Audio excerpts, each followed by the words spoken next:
আসন্ন পবিত্র ঈদুল আজহাকে কেন্দ্র করে কুমিল্লায় একটি উট সবার আকর্ষণের কেন্দ্রবিন্দুতে পরিণত হয়েছে। ভারতের রাজস্থান থেকে আনা উটটির নাম রাখা হয়েছে সুলতান। কুমিল্লা সদর দক্ষিণ উপজেলার লক্ষ্মীনগর এলাকায় রাফি এগ্রো ফার্মে কোরবানির অন্যান্য পশুর পাশাপাশি যোগ হয়েছে বিশাল আকৃতির এই উট।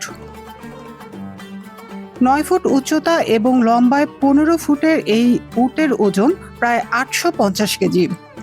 বিশালদেহী সুলতানের দাম হাঁকা হয়েছে 32 লাখ টাকা।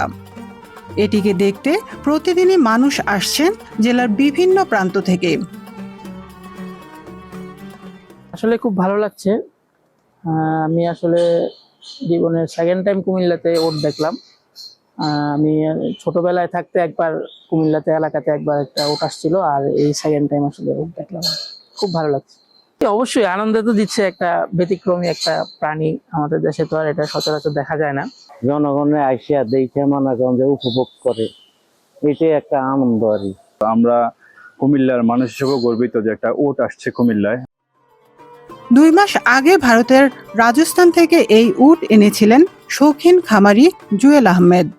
বলতে গেলে উট নিয়ে আসার চিন্তাটা হচ্ছে কুমিল্লাতে কোনো খামারি বা কেউ দেখি নাই এ পর্যন্ত উট আনতে। বহু আগে মনে কুমিল্লাতে একটা উট জব ছিল নানা দিঘির পার।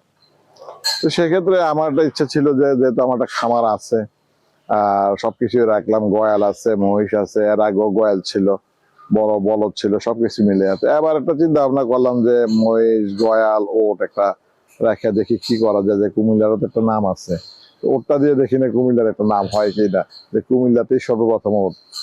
এই জন্য মানে বিশেষ করে একটা আশা ভরসা বা আনাটা হলো আর কি।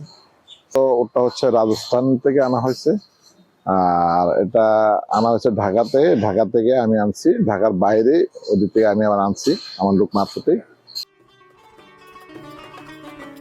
মরুভূমির জাহাজকে তো উটটির চালচলনেও রয়েছে আভিজাত্য ও রাজকীয়তার ছোঁয়া। বালুর সান্নিধ্য পেলেই এটি যেন তার আপন রূপ ফিরে পায়। মাটিতে গা এলিয়ে দিতেও করে না দ্বিধা।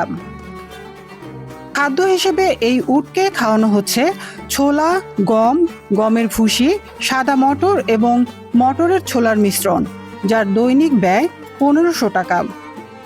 বাংলাদেশের আবহাওয়াতে এটি মানিয়ে নিলেও বৃষ্টি এবং ঠান্ডা থেকে এটিকে দূরে রাখতে হয় জানিয়েছেন উটের মালিক। কুমিল্লা অঞ্চলে উট পালনের বিষয়টি একেবারেই নতুন। এখনো এটি শখ বা শৌখিনতার পর্যায়ে আছে বলে মনে করেন জেলা প্রাণী সম্পদ কর্মকর্তা। উট কোরবানির বাজারে উঠে এটা নতুন কিছু নয়। ঢাকার বাজারে দেখেছেন উটের ক্রয় বিক্রয় হচ্ছে। এটা যেহেতু আমাদের দেশের কোনো প্রজাতি নয়, এটা আমাদের দেশে কুমিল্লা অঞ্চলে হয়তো বা আপনি কেউ শখ করে একটা উট উনি এনেছেন, লালন পালন করেছেন, কিন্তু আমাদের কুমিল্লাতে উটের কোনো খামার বা উটের ব্যবসা এই ধরনের নাই। তো যে বিষয়টা আমাদের কাছে, আপনাদের কাছে, সকলের কাছে নতুন আর কি। তবে কুমিল্লায় এবারের ঈদে মরুর জাহাজ সুলতান যে অন্যতম প্রধান আকর্ষণ তাতে কোনো সন্দেহ নেই। বাংলাদেশ বেতার কুমিল্লা, নিউজ ডেস্ক।